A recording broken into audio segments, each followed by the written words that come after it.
Hi guys, my name is Noni Matigela. Welcome to the Noni M podcast. So today I did a video with Unjabulo regarding the LPC expose situation, but now it left me thinking a lot, especially about Mr. Sambo um, that decided for whatever reason to become a state witness regarding the FFC of Mjiako. Okay. But before we get into doing that, guys, please make sure you do not forget to like, to share, to comment. And most importantly, please make sure you are subscribed on the channel. Please make sure you are watching the videos up until the end and you are watching the ads that are coming through. When you are doing that, you are supporting this channel financially and in numbers. Thank you so much. Remember that engagement is key on this Red app, and all we need, your likes, your subscription, your sharing, and your commenting. All of those things are very important. They make a huge difference when it comes to the growth of the channel. So please make sure at all times you are doing what needs to be done, which is to post up until the time where like everything is done. Okay, let's take these videos up to at least 1,000 likes. That way you are sending the message, you are sending this channel wild Dasekaya, and it's helping it to grow significantly. Now, let's get back to my thoughts. I'm sitting here thinking before I go to bed, the time now is got at 1 a.m. And I'm thinking, you know what? There's something, I did a video about it, like Ujat Rata says to Mr. Sambo, how old are you? 34. And then Ujat Rata says, good luck. Yeah, one of that statement.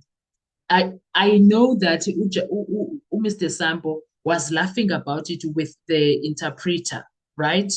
Mr. Nzanga, the interpreter, Mr. Nzanga, the interpreter, they were laughing about it, and he was saying they could back and Uguti, Haibo, him asking me my age, and then they were laughing about it.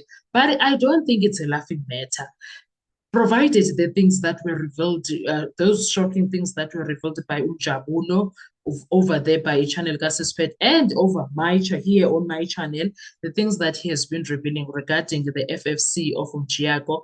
And then it also goes back to the Madonsela case that Umnisi referred to, because now when Umnisi pulled up with the Madonsela case, that was him saying that we know that it's not like LPC is immune with on corruption charges, etc., corruption, fraud allegations. So things like that can happen here. So it would not be a shock or a shocker to find out that Mjiako is one of the beneficiaries of that corruption and fraud that happens in that organization via its employees. Do you understand?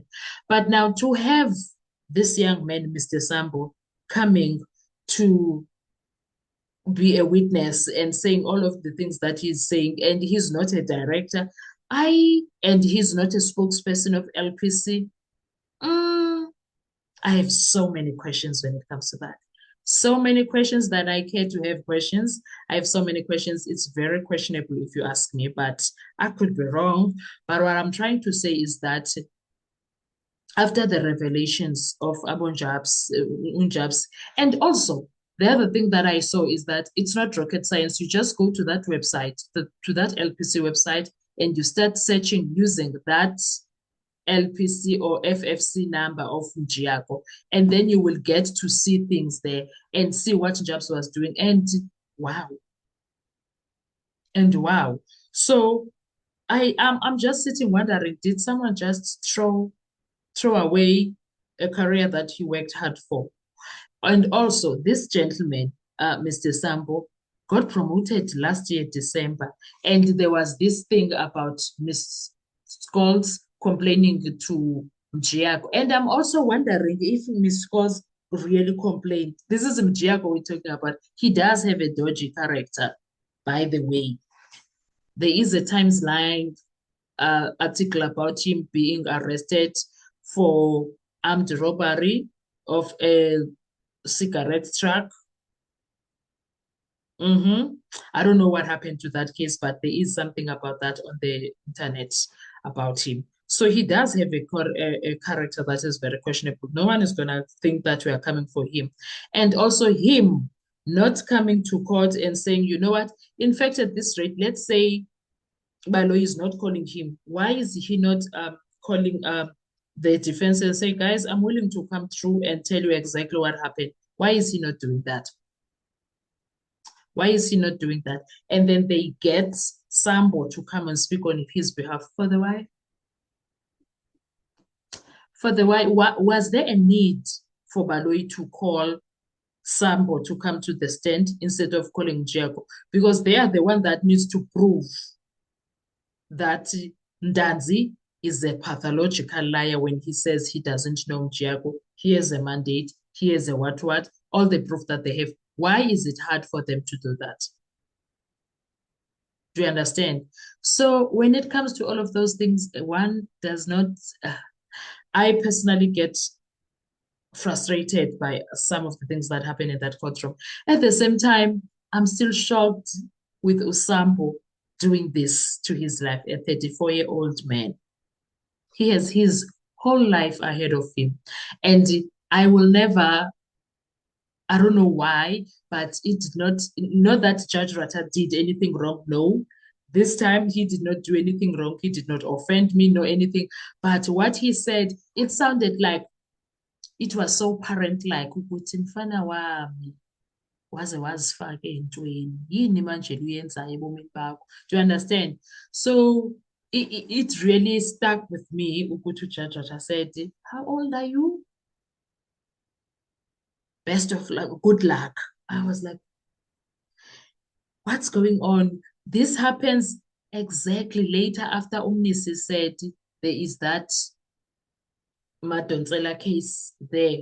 And then when you go and read that judgment, you get those allegations and stuff. You're like, I win. So no, LPC must forgive us because it's public knowledge now that there are fraud allegations that are happening. Some of their employees are not to be trusted. Some people resigned, etc., etc. Some are still going through a disciplinary hearing. So all of those things, they are things that one can actually question. We're not wrong.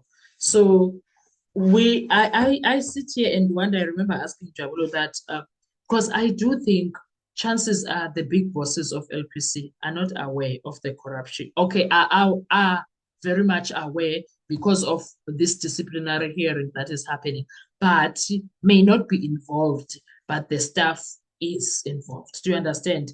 In this corruption scheme. And also, when it comes to the beneficiaries, there could be a list that they have of people that benefited, or they did not keep the list. There's a lot that could happen. And they don't know from which year it started this thing. Do you understand? Unless people can give up information and talk about it. I don't know. But I sat there and I was like, no, no, man, no, no, no, no, no. So I don't know whether I'm worried for Mr. Sambo or what, but hey, he agreed.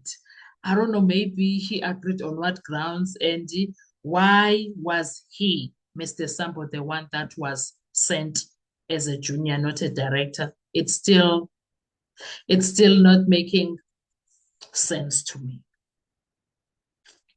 It's still not making sense to me at all. But hey, anyway, guys, what are your thoughts when it comes to that? Because now I find it very strange that